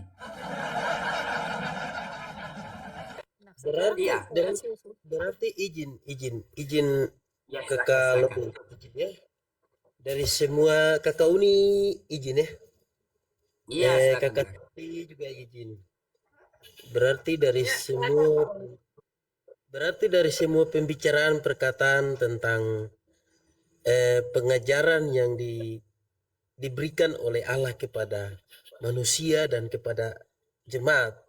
Artinya manusia ini kan orang yang diutus, orang yang diurapi. Ya kita manusia ini kan pasti orang, manusia. Walaupun dia jabatannya nabi, tapi dia tetap manusia. Nah, jadi mungkin begini, saya pengertiannya begini. Tentang pengajaran Yesus itu mungkin benar, bukan mungkin lagi, tapi sudah benar. Tapi kita iya toh, pengajaran Yesus itu sudah benar. Tapi kebanyakan manusia itu yang tidak mengikuti ajaran Yesus. Iya kan? Ya begitu. Jadi apa yang maksudnya begini, saya punya pengertiannya sedikit memahami apa yang dibicarakan oleh Pak Loding. Jadi Tuhan Yesus Yesus itu mengajarkan hal yang sudah benar, tapi Betul. manusianya yang tidak menjalankan apa yang Menyelewengkan. ya itu. Makanya tadi disampaikan bahwa menyembah Yesus itu sebenarnya harus menyembah kepada Allah, karena iblis menggodai Yesus untuk menyembah dia, tapi Yesus kan berkata, sembahlah Tuhan Allahmu sebab dialah engkau berbakti. Jadi begini, mungkin orang yang tidak waras, orang yang kena setan itu yang dia bersyukur karena mungkin lewat jalan Yesus dia bisa sadar, dia bisa kembali pulih begitu. Jadi terima kasih, maksudnya terima kasih karena saya bisa memahami apa maksud dan tujuan itu. Jack, Uni sedikit izin. Jack, kau punya Bible situ tidak? Ya? Kau punya Bible situ tidak? Oh, Bible? Iya, ada kah? Oh, saya tidak bawa. Saya tidak. Sekarang saya di luar rumah. Jadi Bu Santi tetap semangat, Bu Santi. Tetap kita diskusi seperti biasa, Bu Santi. Janganlah Bu Santi merajuk-merajuk begitu. Kan dilema saya nanti, Bu Santi. Boleh, Oke, terima boleh kasih, saya itu saja. tanggapi sekarang Bang Loding? Ya boleh, tapi saya Ya, mau boleh. kasih tahu dulu sama Bang Loding. Bang Loding, Jack ini saudara kita yang termasuk juga belajar. Satu itu. Yang kedua Bang Loding, dia termasuk mau mendengarkan juga. Dan yang ketiga, dia termasuk kritis Bang. Artinya dia mudah memahami juga. Yang membuat saya speechless adalah dia kalau kita menjelaskan itu dia simak baik-baik dan dia paham dengan apa yang kita sampaikan. Insya Allah mudah-mudahan Jack, Pius, dan Jasmine itu sama-sama belajar di sini. Silakan. Ya silakan Bu Santi, kita kembali kepada Bu Santi karena malam ini malamnya Bu Santi. Tapi jangan bilang malam terakhir. Masih kita malam ini Kita nyanyi dangdut nanti. malam sedih. terakhir. Saya Ya pasti itu sedikit. Saya mohon maaf. Ya, saya mohon maaf sama Uni Rifa apabila Bu Santi ini tertekan seakan-akan kami itu mau mengajak mualaf itu tidak Bu, tidak ada seperti itu. Ya Bu Saya Santi juga ya. bukan minta maaf ya. Gitu. Baik, ya, saya respon ya. Izin Bus Mbak Santi bisa Ini saya jawab, Tahu ini susah saat kasih Bapak Yulis bicara anak Santi, Ya, Pak Ulis. anak Santi. Pak Santi ini Pak Yuli sama Jasmine mau bicara. Iya Bapak boleh. sudah tua ini, Bapak. Silakan Pak Ulis. Minta waktu saya sebentar. Sudah tua, Bapak mau tidur. Begini. Benarlah kata guruku bahwa perbedaan antara dokter dan doktrin itu. Dokter itu menyembuhkan penyakit, tapi kalau doktrin itu menyakitkan akal itu. Kata guruku seperti itu. Kalau dokter menyembuhkan penyakit, tapi kalau doktrin menyakitkan dokter akal. membuat berasap. Anak loading memang sesuai kata guruku penyesatan itu harus ada, tetapi celakalah orang yang mengadakannya. Jadi sesuai dengan apa yang Bapak katakan tadi, doktrin merusak otak memang sudah dirancang, memang penyesatan itu harus ada, tetapi celaka orang yang menyesatkannya.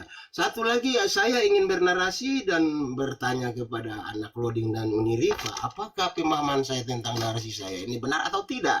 Di dalam Matius 15:25 di situ Yesus mengatakan bahwa aku hanya diutus kepada domba-domba yang hilang di antara umat Israel. Tetapi di dalam Yohanes 10 ayat 16 di situ lagi Yesus mengatakan begini, ada lagi pada domba-domba lain yang bukan dari kandang ini, domba-domba itu harus kutuntun juga. Mereka akan mendengar suaraku, mereka akan menjadi satu kawanan dengan satu gembala. Di dalam Yohanes 12 ayat 47 di situ dia mengatakan, aku datang bukan untuk menghakimi dunia, tetapi untuk menyelamatkannya. Dengan ketiga ayat ini saya berkesimpulan bahwa Yesus datang bukan hanya untuk Bani Israel, tetapi untuk seluruh umat manusia, karena ada konteks ayat di dalam Yohanes 12 ayat 47 bahwa dia datang bukan untuk menghakimi dunia, tetapi untuk menyelamatkannya. Apa tanggapan Bapak-bapak? Aku minta ilmu dari situ. Terima kasih. Bang Loding, Kak Santi izin bisa nggak kita tanggapi Pak Ulis, karena ini kajian saya yang disampaikan Pak Ulis. Wajib rasanya saya menyampaikan nih. Pak Ulis tolong baca ya ayat ini. Ini catatan jawaban dari pertanyaan Pak Ulis dan rangkaian ayat yang Pak Ulis baca itu, ayatnya itu jawabannya ada di dalam kitab, sebentar saya tunjukin ya, Matius 13 nomor 11 ya. Silakan kalau tidak salah itu Matius ya. Matius 13 ayat 11. Pak Ulis buka itu, kita akan baca bersama. Ini jawabannya buat Pak Ulis ya. Nanti saya baru akan langsung, nggak usah saya baca, langsung saja, Bu. Oke, baik. Pak Ulis di situ, Yesus ditanya oleh muridnya. Maka datanglah murid-muridnya dan bertanya kepadanya, "Mengapa engkau berkata-kata kepada mereka dalam perumpamaan?" Jawab Yesus, "Kepadamu diberi karunia untuk mengetahui rahasia kerajaan surga, tetapi kepada mereka tidak. Karena siapa yang mempunyai kepadanya akan diberi, sampai nanti di titik," kata Yesus, "tergenapilah nubuatan Yesaya." Apa maksudnya? Mereka melihat tapi tidak mengerti, mereka mendengar tapi tidak mengerti. Pak Ulis sedikit. Yesus itu, Pak Ulis, itu mengaku secara eksplisit dikhususkan, diutus untuk Bani Israel yang tersesat, Pak, bukan para penyesat. Makanya Yesus menolak untuk membaptis orang Yahudi yang berkata, "Kami ingin dibaptis." Apa kata Yesus? "Bagaimana mungkin kalian meluputkan diri kalian dari siksaan api neraka?" Para penyesat dari kalangan Farisi tidak dimaksud Yesus untuk diselamatkan, karena nubuatan Yesaya berkata, bangsa ini telah menebal doktrin kesesatannya telah menebal, maka mereka tidak akan mendapatkan rahmat dari Tuhan. Sebetulnya seperti itu konteks ayatnya. Maka Pak Ulis, benar sekali pandangan Pak Ulis bahwa Yesus itu sebetulnya diutus untuk domba-domba tersesat dari Bani Israel. Tapi Pak Ulis, yang namanya Nabi, Pak Ulis, kalau ada orang ingin mengikuti Nabi ini, nggak mungkin Nabi ini tolak. Dia nggak rasis. Seandainya ya Nabi Isa Al-Masih putra Maryam diutus kepada Bani Israel, tiba-tiba ada orang Yunani terbuka hatinya, Yunani, lalu ingin mengikuti beliau, maka tentulah tidak mungkin, "Oh, tidak bisa, kamu nggak boleh ikut." Itu Tuhan yang rasis. Tapi Pak Ulis harus tahu, pada dasarnya Yesus itu tupoksinya ketemu sama orang yang tersesat, bukan penyesat, dari kalangan Bani Israel. Ya, sekali lagi ya, dia datang kepada yang tersesat. Kenapa yang tersesat didatangkan Allah Rasul? Karena hak terhadap mereka itu adalah hak keadilan Tuhan. Karena Tuhan berkata, sebuah kaum akan dihukum tidak akan dihukum sebuah kaum kalau mereka tidak didatangkan Rasul. Ada namanya Al-Fatrah. Al-Fatrah itu siapa? Mereka yang tidak mendapatkan ilmu pengetahuan. Bukan mereka yang telah membuat ajaran dan menyesatkan orang lain. Maka orang-orang yang dipilih dari kalangan Hawariyun atau murid-murid Yesus, itu adalah orang-orang pilihan. Makanya Paulus baca di ayat itu, apa kata Yesus? "Kepadamu diberi karunia untuk mengetahui rahasia kerajaan surga, tetapi kepada mereka tidak." Makanya sampai detik ini para Yahudi yang telah menghabisi nyawa para nabi itu tidak mendapat hidayah, tidak percaya kepada Nabi Isa, tidak percaya kepada Nabi Muhammad. Mereka akan kafir selama-lamanya. Mereka yang dilaknat oleh Allah Subhanahu wa taala. Jadi Pak Ulis benar satu poin, bahwa Yesus diutus untuk Bani Israel. Tapi Yesus kalau ada orang yang mau bertobat ikut dia, kenapa tolak? Bahkan Pak Ulis tahu cerita seorang perempuan dari Samaria yang datang, "Guru, tolonglah saya, anakku kerasukan roh." Dia berjalan santai, dia diamkan. Maka muridnya bilang, "Mari kita usir dia." Apa kata Yesus? "Aku tidak akan memberikan," ya nanti saya dengan Ferry, "aku tidak akan memberikan remahan ini kepada domba. Aku tidak akan memberikannya kepada apa? Kunarion, anjing." Sebetulnya Pak Ulis, Yesus tupoksinya tidak pantas memberikan remahan ini kepada kunarion. Seharusnya hanya kepada domba. Prioritas Yesus itu, yes, betul. Prioritas Yesus itu memberikan firman ilahi kepada mereka keturunan Bani Israel yang tersesat, bukan penyesat, bukan orang yang tidak pernah tahu menahu tentang hukum Taurat. Makanya ke seluruh murid Yesus itu, kata Paulus sendiri mengatakan, "Kepada Petrus telah diberikan karunia untuk menjadi rasul bagi orang Yahudi, kepada aku diberikan karunia untuk menjadi rasul orang untuk yang non Yahudi." Apa maksudnya itu? Ternyata murid Yesus itu dikhususkan untuk orang Bani Israel. Ya, tetapi kemudian Paulus mengajarkan ajaran Yesus dicampur dengan beberapa ajaran kutipan-kutipan ajaran para filosof Yunani, mengajarkannya kepada Korintus, Efesus, dan Galatia. Maka tidak mungkin para nabi kalau ada orang ini bertobat itu menolaknya, karena mereka menjadi utusan khusus kepada Bani Israel. Wallahu a'lam bishawab. Itu jawaban saya. Oke, makasih Umi, sudah malam tapi saya pakai kacamata dulu biar kelihatan ganteng sedikit, biar penonton di bawah tertawa dulu. Izin sedikit saja saya, penonton yang tadi bertanya, saya Ambon mana? Saya Ambon Saparua, tepatnya Desa Owa, Pelagandong dengan Kampung Sidi, Jasirale itu. Nah, itu ada saudara-saudara saya dari Kampung Sidi yang menonton. Ademu minta maaf kepada kakak-kakak saya itu. Assalamualaikum warahmatullahi wabarakatuh. Demikian, lanjut. Oh, sudah tidak mampu Paulus. Dia sudah angkat tangan Paulus. Kalau mau bicara, nanti sama Bang Loding ini Jasmine tadi mau bicara bagaimana? Mau dikasih kesempatan dulu atau Kak Santi dulu? Tadi Jasmine juga interupsi. Oh iya, Lanjut silakan, saja. silakan. Oke. Silakan. Silakan. Siapa mau bicara? Jasmine mau bicara, silakan buka mute. Silakan Jasmine, buka mute Jasmine. Oke, thank you. Jasmine, langsung aja straight to the point ya, supaya tidak wasting time. Untuk Kak Santi, ada beberapa hal yang ingin Jasmine tanggapi. Yang pertama di sini, agama itu tidak hanya cukup baik, tapi kita butuh benar. Dari dasar ini, tadi Jasmine punya pertanyaan sampai sekarang, sampai saat ini, benua Eropa, Amerika, Australia, sampai Asia belum terpecahkan, Kak Santi. Itu masukan saja ya. Bisa jadi masukan, bisa diproses, itu hak prerogatif Kak Santi. Lalu yang kedua, agama yang benar itu sudah pasti tidak tercemar kan Kak Santi ya. Dalam arti agama Tuhan itu dia posisinya absolut, tidak mudah tergoyahkan. Dan itu baku gitu loh Kak Santi. Itu yang poin kedua. Lalu poin ketiga, jika Kak Santi posisinya memang saat ini kan memang Kristen tuh, kan tetap Kristen. Itu tidak apa-apa, imani saja. Tidak ada pemaksaan karena kita di sini hanya mendapat seruan dari saudara Muslim. Bukannya keharusan Kak Santi harus berubah, begitupun dengan Jasmine. Tidak ada paksaan itu gitu loh. Jadi jangan ada merasa terpressure ya. Jasmine harap Kak Santi tetap bisa relax gitu. Tetap bisa damai ya hatinya ya. Lalu sehubungan dengan ini Jasmine juga meminta dari hati yang paling dalam untuk saudara-saudara Kristen atau Muslim, janganlah kita seperti ada memberi tekanan begitu. Kalaupun ingin memberi support atau motivasi, sampaikan dengan baik, dengan layak. Sehingga yang diberikan, yang di-deliver message ini bisa menangkap energi positif saudara semua. Masalah keimanan itu bukan hak manusia.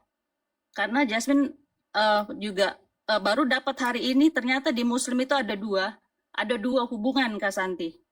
Pertama itu, ini Jasmine juga catat ya, biar pas. Ada hablum minallah, hubungan kita dengan Allah pencipta, yang tidak bisa diganggu gugat umat manusia, dan hablu minanas, hubungan kita antar sesama manusia. Jadi dari sini kalau yang Jasmine tangkap berdasarkan ajaran saudara Muslim ini, mereka menghargai. Jadi mungkin dia dimaafkan untuk yang oknum gitu ya, kan kita tidak bisa menganggap semua orang berpikir seperti kita atau kita berpikir seperti orang lain. Jadi hubungan Kak Santi dengan yang Maha Kuasa siapapun itu membuat Kak Santi nyaman, damai, lanjutkanlah, is okay, no problem. Dan jika Kak Santi beriman, Jasmine rasa juga Kak Santi akan damai, akan tenang, tidak ada kesedihan untuk Kak Santi, atau seperti bimbang atau resah, itu tidak ada. Seperti itu. Lalu untuk yang keempat ini, Kak Santi, tadi kan Jasmine dengar ya, Kak Santi itu panjang sekali begitu memberikan penjelasan.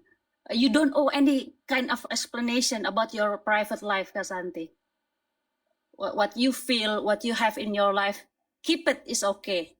Kita di sini diskusi hanya sekedar keimanan. Jadi dalam arti karena Jasmine basic individualis ya di sana ya. Kita tidak berhutang penjelasan apapun ke orang lain. Itu hidup kita, hak kita.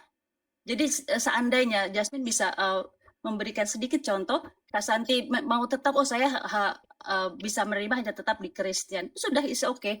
Masalah kesaksian Kak Santi yang panjang ini itu hanya bisa relevan, hanya bisa diterima karena subjektif ya. Itu di komunitas Kak Santi yang mekanismenya sama, atau misalkan kalau Jasmine yang mekanismenya sama dengan Jasmine sehingga bisa dimengerti. Sedangkan kita di sini ini general ya, seluruh dunia. Ini mungkin juga mungkin beberapa teman Jasmine ini yang Westerner ada di sini. Jadi kalau kita hanya memberikan pendapat sepihak dari kita itu jadinya nanti relevansinya agak kurang bisa diterima begitu loh Kak Santi. Jadinya is okay, Kak Santi tidak harus menjelaskan. Kalau ingin kita is okay. Private circumstances silakan Kak Santi lakukan, kerjakan di sini. Saya rasa, saya yakin berdasarkan beberapa live ini ya, berpikir positif. Kalau Jasmine berpikirnya positif seperti itu ya. Di sini tetap tenang, damai, dan hati kita juga bisa berhikmat tetap Kak Santi gitu. Dan Jasmine juga tetap dukung Kak Santi. Apapun pilihan hidup Kak Santi tetap Jasmine hargai, hormati. Begitu juga dengan yang lain, dengan Pak Ulis, Bang Kiko atau Bang Pak Ari dan semuanya. Lalu ada ganjalan satu sedikit mungkin ya dari sebenarnya sudah lama ya. Jadi bukan Kak Santi sih, ini general. Jasmine dididik dari kecil, you are a human. You have brain to think ya, punya akal pikiran. Kamu berbeda dengan makhluk lain karena kamu punya akal pikiran. Kita berbeda dengan hewan atau binatang, mohon maaf, karena kita punya akal pikiran. Sementara yang Jasmine pelajari ini, di Kristen ini kita bukannya dimanusiakan tapi dihewankan, dianggap kita domba. Terus terang Jasmine tidak terima. I'm not an animal. I'm a human being. I have brain. Kenapa saya dihewankan gitu loh, bukan dimanusiakan. Kita disekolahkan, dididik. SD berapa tahun? Itu belum termasuk playgroup. Kalau ada playgroup TK, SD, SMP, SMA. Bagaimana akal logis Jasmine ini kok dihewankan gitu loh, dianggapnya tersesat kalau tidak mengikuti ajaran Yesus gitu. Itu agak sulit dimengerti. Itu mungkin untuk umum ya, karena Pak Ulis tadi menyebut lagi masalah domba yang tersesat. I'm not an animal. Jadi kalau bahasa kita itu, kalau di komunitas kita Pak Ulis, what the heck, I'm not an animal, I'm a human. Kita juga diskusi akademik kan, we are a human. Dan harus kalau kita berdiskusi data, harus dengan data, lalu logis. Itu dengan proof ya Pak Ulis. Jadi memang itu tidak bisa dipisahkan. Itu background Jasmine gitu. We need the proof right now. Ya. Jadi selebihnya tetap Jasmine hargai, Kak Santi tetap di sini, semuanya dihargai, dihormati, don't worry Kak Santi. Tapi betul loh Jasmine. Tapi betul Jasmine. Tapi Bu Santi, apa yang Jasmine sampaikan itu betul. Kalau kami di Islam itu Tuhan kami memanggil kami itu, ya ayuhan nas, wahai manusia. Ya ayuhalladzina amanu, wahai orang-orang beriman. Ya ibadi, wahai hamba-hambaku. Tapi kalau Jasmine dipanggil, wahai domba-dombaku, masa Jasmine nyau? Meh. Tidak bisa terima. Iya, tidak bisa terima tuh. Silakan. Jadi memang agak ya seperti itu. Udah bisa saya ambil alih ya. Saya Baik, silakan buat Kak Santi. takutnya lupa nanti. Sudah banyak sekali pertanyaan. Iya, terima kasih banget untuk respon balik atas pernyataan saya. Nah, pertama tadi dari Bang Loding gitu. Jadi memang Bang Loding ini kan Komal ini memang harus dibuat, harus ada dua yang tidak sepakat. Karena kalau udah sepakat nanti ya nggak ada lagi dialog kan begitu. Nah, memang yang menjadi poin yang selalu pertanyaan, mengapa dia utusan dan mengapa dia harus disalib gitu kan Bang Loding ya. Kan itu pertanyaan-pertanyaan inti ke umat Kristen. Sementara dia punya kuasa. Kenapa harus pilihan salib yang dia ambil gitu? Nah, sebenarnya tadi saya juga sudah terangkan sesuai pakai firman Tuhan juga. Jika dia mau, dia bisa, kan gitu. Jika dia mau, dia bisa untuk cara pandang manusia kalau dia itu agung, dia itu mungkin harus pakai jubah kebesaran, dia bisa. Tapi yang saya pahami selama saya menjalankan hidup saya juga jadi kita juga nggak boleh cuman akademis itu satu kesatuan juga dengan pengalaman hidup gitu, memahami firman Tuhan.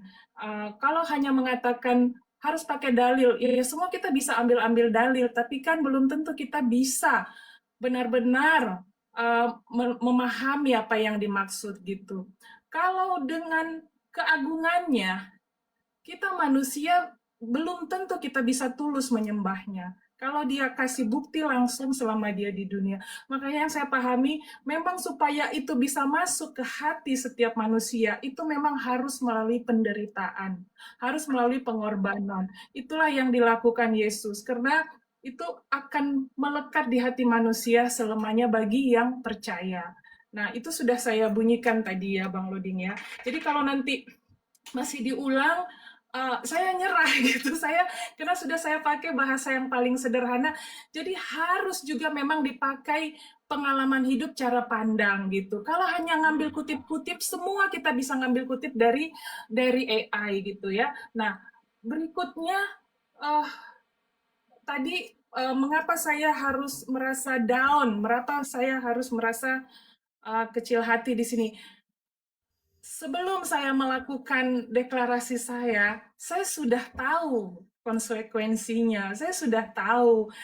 Karena kalau saya sebenarnya di Komal ini saya bisa membuat dua pilihan, untuk disenangi banyak orang juga saya bisa. Dan saya sudah buktikan sebelumnya gitu ya. Tapi saya mau belajar meneladani Yesus Kristus. Ya, meneladaninya itu yang susah, dan saya lagi belajar gitu. Ya, Yohanes 15 ayat 18-19, jikalau dunia membenci kamu, ingatlah bahwa ia telah lebih dahulu membenci aku daripada kamu. Sekiranya kamu dari dunia, tentulah dunia mengasihi kamu sebagai miliknya. Tetapi karena kamu bukan dari dunia, melainkan aku telah memilih kamu dari dunia, sebab itulah dunia yang membenci kamu. Saya banyak yang nawarkan saya sebelumnya untuk buka live sendiri, karena melihat saya sangat berpengaruh bagi mereka untuk mencari viewer. Tapi saya bilang sama mereka yang menawarkan saya, bahkan dengan iming-iming uang yang besar, saya bilang, saya di sini bukan lagi cari uang, tidak. Saya bilang, saya bukan orang kaya, ya teman-teman yang menawarkan saya belum pantas untuk melakukan itu. Dan saya di sini, tujuan utama saya ingin mengeluarkan isi hati saya, dan Bang Loding memberikan saya ruang itu. Jadi kalau teman-teman mengajak saya untuk berbisnis seperti itu, hati saya menentang untuk diri saya. Untuk orang lain pasti punya tujuan lain. Jadi maaf kalau saya menolak tawaran teman-teman, karena hampir 90% viewer yang saya dapat itu punya Bang Loding. Semuanya itu punya Bang Loding. Kapan aja bisa ditarik, kapan aja bisa diambil. Karena tujuan saya bukan untuk kepentingan pribadi. Jadi kembali meneladani Yesus itu memang berat sekali. Dia saja dibenci gitu, dibenci. Jadi kalau malam ini saya dibenci banyak orang, dan memang terbukti fakta, maaf sambil tadi saya mendengar Uni dan Bang Loding, saya juga harus melihat juga respon dari para netizen. Mungkin 90% menghujat saya balik, sementara saya sangat-sangat dengan kerendahan hati mempertanggungjawabkan iman saya, namun responnya luar biasa, dan ini fakta. Hanya sedikit yang memberikan support ke saya, begitu ya. Dan saya tidak harus tahu itu dari bagian mana, tapi inilah fenomena di kita, betapa sulitnya kita akan keterbukaan, betapa sulitnya kita untuk menghargai orang lain. Kalau saya tadi mengeluarkan kata-kata kotor, mungkin wajar kalau saya diserang, tapi saya selalu mengatakan ini kerendahan hati saya, dan saya tidak pernah untuk merendahkan agama lain. Tapi fakta berkata malam ini. Tapi saya tidak pernah mau membalas itu, tidak pernah. Ya, teman-teman netizen di bawah, mari pelan-pelan kita belajar berbesar hati. Saya pun begini bukan berarti orang yang pintar. Enggak, saya memang pembelajar. Makanya kalau Uni mau serang saya pakai dalil-dalil, saya akan angkat tangan. Saya butuh belajar. Ya, saya akan mempelajari dulu. Saya bukan tipe orang yang maksa jawab, tidak. Tidak, karena saya sudah merendahkan hati saya dari awal. Nah, kalau tadi Jasmine bilang kebenaran, ya, kebenaran. Yesus sendiri sudah mengatakan itu, ya, sudah mengatakan kebenaran itu. Sebentar ya. Karena saya juga tidak menghafalnya. Yohanes 14 ayat 6, kata Yesus kepadanya, "Akulah jalan dan kebenaran dan hidup. Tidak ada seorang pun yang datang kepada Bapa kalau tidak melalui aku." Hanya itu yang saya bisa merespon soal kebenaran, dan itu kembali ke hati kita masing-masing. Apa sih makna kebenaran, ya? Kalau hanya sekedar gereja itu sampai hari ini itu buatan manusia, ya. Tapi dasarnya memang Yesus Kristus yang mendirikan di atas batu karang. Nah, agama Kristen juga, agama itu dari awal Yesus ada di bumi, dia tidak pernah berkata agama Kristen gitu. Jadi itu saya anggap itu media bagaimana kita bisa mengerti akan ajaran dari Yesus Kristus. Itu yang saya pahami sampai hari ini. Jadi kembali lagi, sebenarnya saya lebih menekankan malam ini saya memilih, saya sudah tahu konsekuensinya. Jadi kalau teman-teman mengatakan atau Jasmine mengatakan, saya jangan baper, jangan sedih, saya sudah tahu konsekuensinya dari awal. Dan saya paling bisa untuk membuat saya disenangi orang malam ini, paling bisa. Tapi saya bukan untuk dipuja manusia. Tidak, saya tidak menginginkan itu. Saya belajar untuk tidak senang sama pengakuan, tidak. Tapi bagaimana saya meneladani ajaran Yesus Kristus melalui sikap saya malam ini.